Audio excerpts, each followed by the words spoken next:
All, we will talk about fundamental rights today, a very important topic. Rightly described as the Magna Carta of India, it's inspired from the Bill of Rights taken from USA. It forms part 3 of the Indian Constitution. It is actually meant for protecting the political democracy of the country. The essence of which means that the government is a government of laws and not of men. Now, what are the specific features of the fundamental rights? Now, before we go into that, the articles which provide for the fundamental rights are from Article 14 to Article 35. Now, there are certain articles which are only for the Indian citizens. There are certain articles or constitutional fundamental rights which are provided both for Indian citizens as well as foreigners. So some of them which are seen only for Indian citizens are Article 15, 16, 19, 29 and 30. Now this is important because this can be asked. What is Article 15? Article 15 provides for equality, that is, prohibition of discrimination on the grounds of religion, race, caste, sex, or place of birth. What is Article 16? It is the providing of equality of opportunity in matters of public employment. When you go to Article 19, it is protection of 6 rights. That is the freedom of speech and expression. Subclause 2 is freedom of assembly. Subclause 3 is freedom of association. Subclause 4 is freedom of movement. Subclause 5 is freedom of residence. Subclause 6 is freedom of profession. When you go to Article 29, it is the protection of language, script and culture of minorities. And when you go to Article 30, it is the right of minorities to establish and administer educational institutions. Remember, each word is important. Now, fundamental rights are not absolute, but they are qualified, which means that whenever a law is providing us a fundamental right, it doesn't mean that it is provided to us under all circumstances. There are certain restrictions on it, which are reasonable restrictions, again imposed by the government or the constitution itself. Now, what are these fundamental rights actually? These are provided to protect us against the arbitrary action of the state. Now, what is a state? Now, the word state has been described under Article 12 of the Indian Constitution. What is Article 12? Which means the government, the Parliament of India, which includes both executive as well as legislative organs of the Union government, then the government and the legislature of the states, which again includes executive and legislative organs of the government, all the local authorities, and all the authorities which are run by the government, like LIC, etc. Now, these are the agencies which are run by the government also, which form an instrument of the government, though not necessarily run by the government. Even those private institutions which are working as an instrument of the state or the central government also come under the state. So any actions, any arbitrary action which is done by all these agencies can be questioned by the person or the people under the jurisdiction of the Supreme Court. Now, what is the constitutional remedy versus legal remedies? In the sense, whenever the government passes a law, whether central government or the state government, whenever it is passing a law, if that law is against the principles of fundamental rights, we the people of India or the citizens of India who have been given these fundamental rights can question in the Supreme Court. Now, Supreme Court has got an original jurisdiction in the sense that we can directly approach the Supreme Court for enforcement of these fundamental rights. Now, whenever these fundamental rights are being breached, we have constitutional remedies. Whereas legal remedy is something which is not provided by the Constitution, but the court of law has some rights to provide us some remedy in that. Now, there are certain governmental fundamental rights which are against the state and some are against private parties also. It's not always the state. Some laws under the fundamental rights are provided against the actions of the private parties as well. Now, as I've already mentioned, fundamental rights are defended and guaranteed by the Supreme Court. In the sense, it has got an original jurisdiction provided by Article 32, which is providing the judicial review. Now, these fundamental rights are not permanent. In the sense, they can be suspended under extraordinary circumstances. What are those extraordinary circumstances? They are the national emergencies. So, what is a national emergency? A national emergency, we will discuss it later in detail, but national emergency is something wherein the entire state government or central government apparatus would come under the executive. Under these circumstances, there are certain fundamental rights which can be suspended. They are all of them except Article 20 and 21. Now, what is Article 20 and 21? Article 20 is protection with respect to conviction of offences, whereas Article 21 is where there is protection of life and personal liberty. These are the two things which cannot be suspended, except that everything else can be suspended, including Article 19. What is Article 19? Article 19 is, as I've already mentioned, the 6 rights: the right to freedom of speech, expression, assembly, association, movement, residence, and profession. Now, Article 19 can be suspended whenever there is external aggression. There are two circumstances under which national emergency can be declared. One is external aggression, the other is armed rebellion. Previously, we had internal disturbances, but the word internal disturbances was very vague, and later on, Constitution Amendment has provided for the word armed rebellion to be replaced. To replace internal disturbances. So, in these two conditions also, Article 19 can only be suspended in terms of external aggression and not for armed rebellion. Remember this. Now, what are the limitations of the fundamental rights? Limitation is one as Article 31A. Article 31 is acquisition of estates. So, somebody is having a lot of estates and the government wants to acquire it for some bigger purpose. The government can do that and no one can question them in the court of law saying that this is against fundamental rights. So, under those circumstances, Article 31A comes into picture. Another is validation of 9th schedule. So, the government is passing a law which is against fundamental rights, but they think in the larger interest of the public, they think it is important. They can put that law under the 9th schedule and thereby making it impossible or difficult for the courts to declare it to be declared as null and void. So, this comes under Article 31B. Another is 31C. There are certain laws which are provided for the enforcement of directive principles of state policy. For the implementation of these directive principles of state policy, since ours is a welfare state, the government or the constitution got a special feature, the directive principles of state policy, which will advocate for the betterment of the public or the welfare of the state. So, in order to protect certain rights which are enabled or passed to enable the provisions given under directive principles of state policy, certain laws are to be protected, and that will come under Article 31C. So 31A, B, C are the three things which are the limitations. In the sense, fundamental rights cannot be brought into picture. When Article 31C enters, Article 14 automatically goes out. Then another exception is Article 33, wherein armed forces, paramilitary forces, police forces, intelligence agencies, they cannot, they will not be brought under fundamental rights. Now, they cannot express their opinion. They cannot have the freedom of expression. They do not have freedom of speech, of movement, of association. They are under the central government or they are under the constitution of law, and fundamental rights will not be bestowed upon them to a certain degree. And then we have Article 34.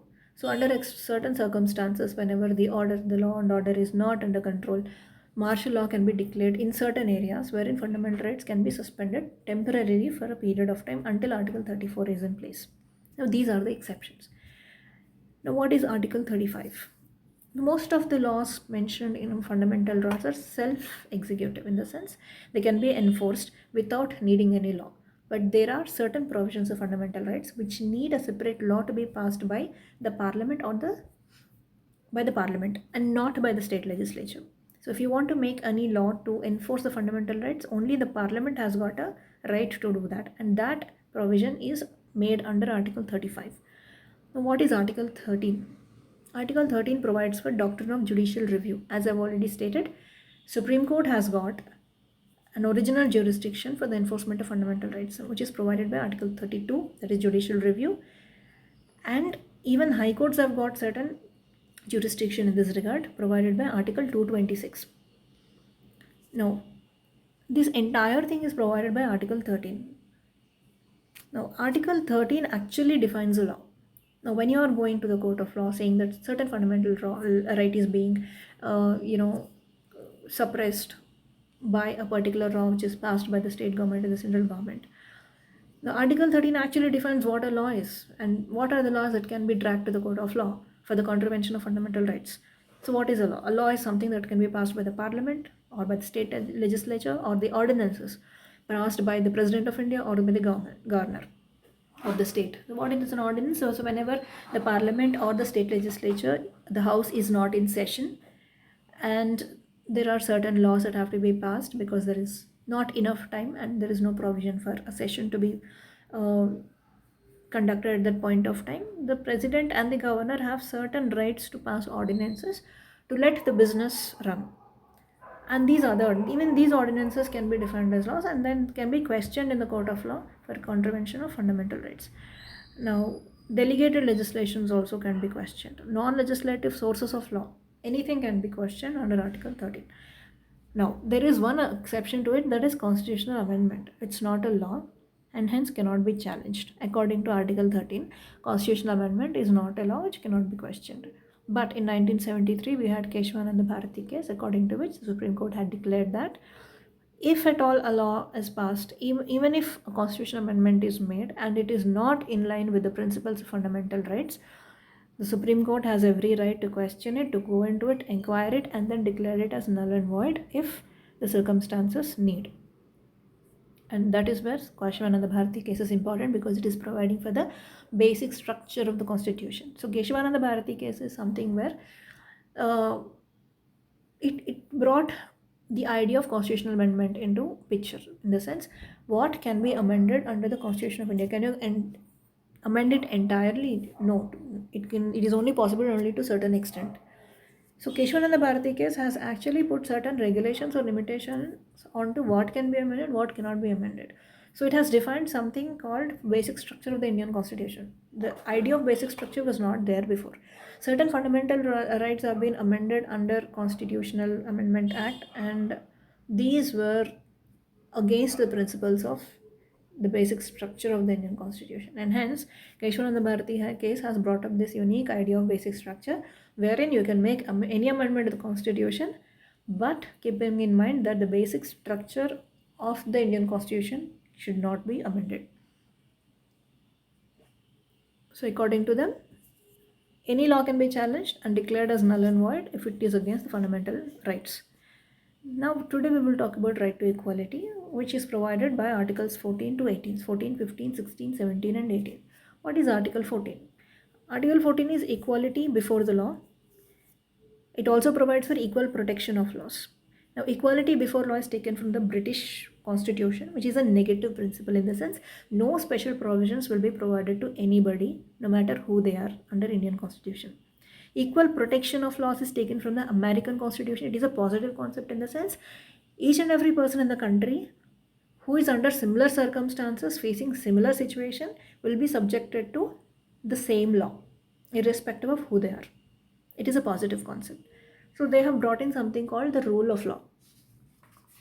So whenever there is rule of law, there is a law and every person will be subjected only to that. In the sense, nobody will be punished unless they breach the law of the land. And this idea of equality before the law, rule of law, is also brought by the British only. And equality before the law, as well as no one can be punished except for a breach of law. So what are the exceptions for this article? There are certain exceptions for everything, as I've already stated. These are not absolute. So Article 361, Article 361A, Article 105, Article 194. These are exceptions. Article 361 provides certain special rights to the President of India and the Governor of the state. What are the special features? Now these people, the government, the President or the Governor, they are not answerable to any court for the exercise and performance of the powers and duties of office. In the sense, whatever they are doing under the stamp of that position cannot be questioned. No criminal proceedings shall be instituted against them.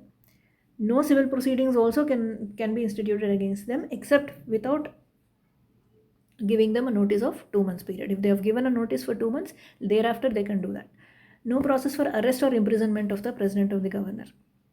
Second is Article 361A.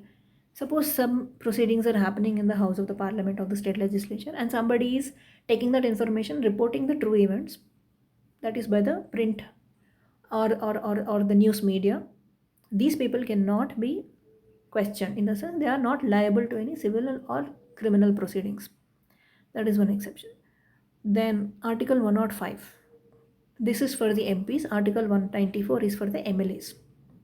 Now, these people cannot be questioned or cannot be liable to any shall not be liable to any proceedings in any court with respect to anything said or any vote given by them whenever they are in the house. So they will not be held responsible for their actions within the house, any decision that they have taken within the house. Now, another thing is foreign rulers, ambassadors, diplomats will not be brought under right to equality. United Nations organization people also, they have some diplomatic immunity when it comes to right to equality. Article 15. This is for the discrimination. So this law states that nobody should be discriminated only on the grounds of religion, race, caste, sex, or place of birth. And now this article is both against the state as well as the private persons. So the two important words are discrimination and the other is only. So you can discriminate people on grounds other than these five particular points. Now, what are the exceptions? The state government can actually provide certain special rights for the protection of women and children, for the protection of socially and educationally backward. Mind you, it's not economically backward, it's the educationally backward. And for the protection of SCs and STs. And under these exceptions, we have brought in the 93rd Constitution Amendment Act of 2005, which actually gave a right for the people who are backward to be given seats in private aided or unaided institutions except for minority educational institutions. So what they did is they have provided for 27% OBC reservation in IITs and IIMs, Central Educational Act. This is an exception.